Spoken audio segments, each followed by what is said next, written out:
लेकिन राष्ट्रीय स्तर पर बीजेपी और एनडीए के विरोध में जो तमाम दल हैं वो पहले भी एक साथ थे और आज भी एक साथ। दिल्ली में जो प्रदूषण है, महंगाई है, बेरोजगारी है, साफ सफाई है, उस पर किसी का ध्यान नहीं है। तो कांग्रेस पार्टी ने अब हमने 3 गारंटीज़ लॉन्च की हैं।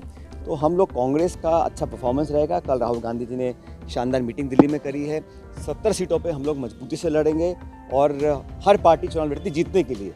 उम्मीद करता हूं कि इस बार दिल्ली के लोग कांग्रेस पार्टी को मौका देंगे। किसी नगर पालिका में कोई चुनाव है या कहीं उपचुनाव है या किसी प्रदेश में चुनाव है, वहाँ की अलग लोकल परिस्थितियाँ हैं, लेकिन राष्ट्रीय स्तर पर बीजेपी और एनडीए के विरोध में जो तमाम दल हैं वो पहले भी एक साथ थे और आज भी एक साथ हैं। दिल्ली में किस तरह की संभावनाएं देखते हैं चुनाव को लेकर? देखिए, दिल्ली में जो राजनीति हो रही है, मुझे बड़ा खेद है कि कई बार आम आदमी पार्टी को मौका दिया जनता ने, दिल्ली की जनता ने, और उसी जनता ने कई बार केंद्र सरकार में भाजपा को मौका दिया। अब जो चुनाव प्रचार चल रहा है, भाजपा और आम आदमी पार्टी ये आरोप लगा रहे हैं कि सीएम हाउस जो शीश महल है उसमें इतने करोड़ रुपए खर्च हुए। आम आदमी पार्टी बोलती है जो पीएम हाउस है, राजमहल, उसमें इतने खरब पैसे खर्च हुए। तो जो संवाद है, जो चर्चा होनी चाहिए दिल्ली विधानसभा चुनावों में, वो आप और भाजपा के जो आपस के झगड़े, आरोप प्रत्यारोप और मकान पे कितना खर्च हो रहा है, इस तक सीमित रह गया। दिल्ली में जो प्रदूषण है, महंगाई है, बेरोजगारी है, साफ सफाई है, उस पर किसी का ध्यान नहीं है। तो कांग्रेस पार्टी ने अब हमने 3 गारंटीज़ लॉन्च की हैं। तीसरी गारंटी मैंने लॉन्च की थी दिल्ली में, लेकिन हम लोग गारंटीज़, एक रोड मैप और एक वैकल्पिक व्यवस्था को प्रस्तावित जनता के बीच में कर रहे हैं। मुझे विश्वास है कि दिल्ली के लोग समझ गए हैं कि शीला दीक्षित जी के समय दिल्ली में लगातार 15 साल कांग्रेस सरकार थी और जो विकास उस समय हुआ वो दिल्ली के लोग आज भी याद करते हैं। दिल्लीवासी जानते हैं कि कांग्रेस ने, विपक्ष में थे हम लोग केंद्र में, बावजूद उसके दिल्ली सरकार जो कांग्रेस की थी, केंद्र सरकार के साथ हम लोगों ने मिलकर समन्वय बनाया और विकास को कभी रुकने नहीं दिया। तो हम लोग, कांग्रेस का अच्छा परफॉर्मेंस रहेगा। कल राहुल गांधी जी ने शानदार मीटिंग दिल्ली में करी है। 70 सीटों पे हम लोग मजबूती से लड़ेंगे और हर पार्टी चुनाव लड़ती जीतने के लिए। तो उम्मीद करता हूं कि इस बार दिल्ली के लोग कांग्रेस पार्टी को मौका देंगे। कांग्रेस की गारंटियों पे दिल्ली की जनता साथ आएगी, इसकी कितनी उम्मीद है?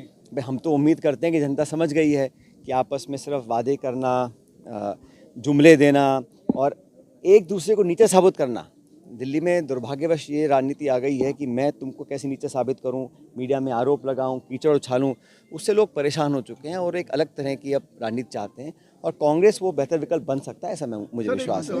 मुख्य चौधरी मतीन थे, पूर्व मंत्री रहे, उनके बेटे जिला अध्यक्ष थे वर्तमान में, उन्होंने कांग्रेस छोड़ के आपसे टिकट लिया है। बहुत लंबी लिस्ट है उन लोगों की जिन्होंने आम आदमी पार्टी छोड़ के कांग्रेस ज्वाइन करी है।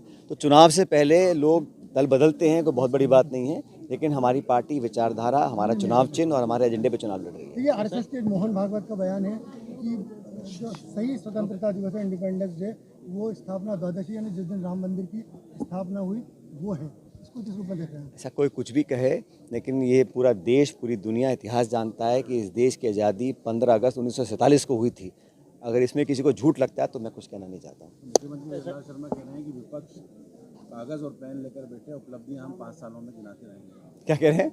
मुख्यमंत्री विजय शर्मा कह रहे हैं कि विपक्ष कागज और पेन लेकर बैठे, हमारी उपलब्धियों का जो ग्राफ है। अब विधानसभा का सत्र चालू हो रहा है 31 तारीख को, तो लेखा जोखा प्रस्तुत करना चाहिए और मैं तो आग्रह करूंगा सरकार से कि बजाय इसके कि आप कांग्रेस सरकार की कमियां निकालें, आप यूपीए सरकार को, कांग्रेस नेताओं को कोसें, आप अपने 1 साल का विवरण दीजिए कि आपने सदन के पटन पे जो आश्वासन दिए थे, 4 लाख रोजगार का, निवेश का, 35 लाख करोड़ का आपने MOU साइन किया है, इन 12 महीनों में कितने नए रोजगार आपने उत्पन्न किए हैं, किसानों को क्या आपने मदद करी है, और जो लॉ एंड ऑर्डर का हाल है, पूरे प्रदेश में लॉ एंड ऑर्डर चरमरा रहा है क्योंकि यहाँ पर अफसरशाही हावी है।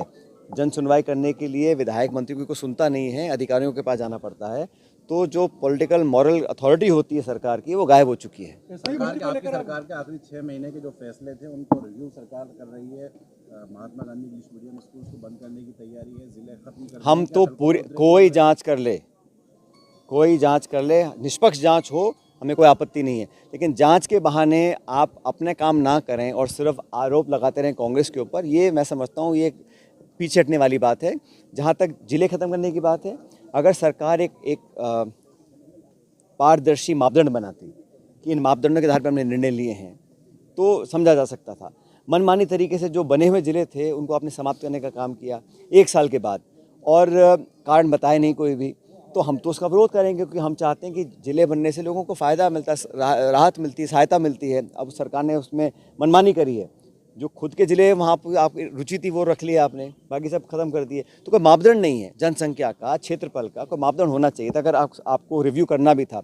दूसरा, जो इंग्लिश मीडियम स्कूल्स हैं, बंद करने की क्या ज़रूरत है भाई? आप और 100 स्कूल खोलो, 1000 स्कूल खोलो, कौन, लेकिन बंद करना, ये बदनीयती से काम किया गया है। नाम बदल देना, बंद कर देना, योजनाओं को ठप कर देना, ये मैं समझता हूँ नकारात्मक राजनीति का परिचय है। मुझे भी नहीं पता कि सरकार भर्ती रद्द क्यों नहीं कर रही है, SI की। रोडलाल मीणा मंत्री अब भाई उनका मैं क्या कह सकता हूँ, उनको, सरकार को वरिष्ठ नेता हैं भाजपा के डॉक्टर किरोड़ी मीणा जी, और पूरा संघर्ष उन्होंने किया भाजपा के लिए। जब हम लोग सरकार में थे, सड़कों पे आए, जो आज सत्ता में बैठे हैं अधिकांश लोग, उन्होंने शायद इतना संघर्ष नहीं किया हो जितना डॉक्टर साहब ने किया था।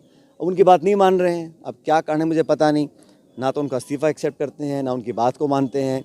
और मुझे लगता है कि इसमें कोई बुराई नहीं है कि अगर एजेंसीज कह रही हैं, केंद्र के आपकी सरकार के मंत्री बोल रहे हैं, तो रद्द करके नए सिरे से करना चाहिए। क्या दबाव है, क्या प्रेशर है कि आप रद्द नहीं करना चाहते हैं, ये समझ से परे है। मैंने कल भी कहा कि सरकार कन्फ्यूज्ड है और बहुत दबाव में है।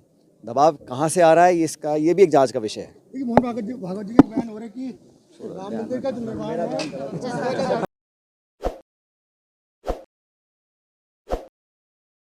ताज़ा खबरों के लिए विजिट करें द फैक्ट इंडिया की वेबसाइट और डाउनलोड करें द फैक्ट इंडिया ऐप।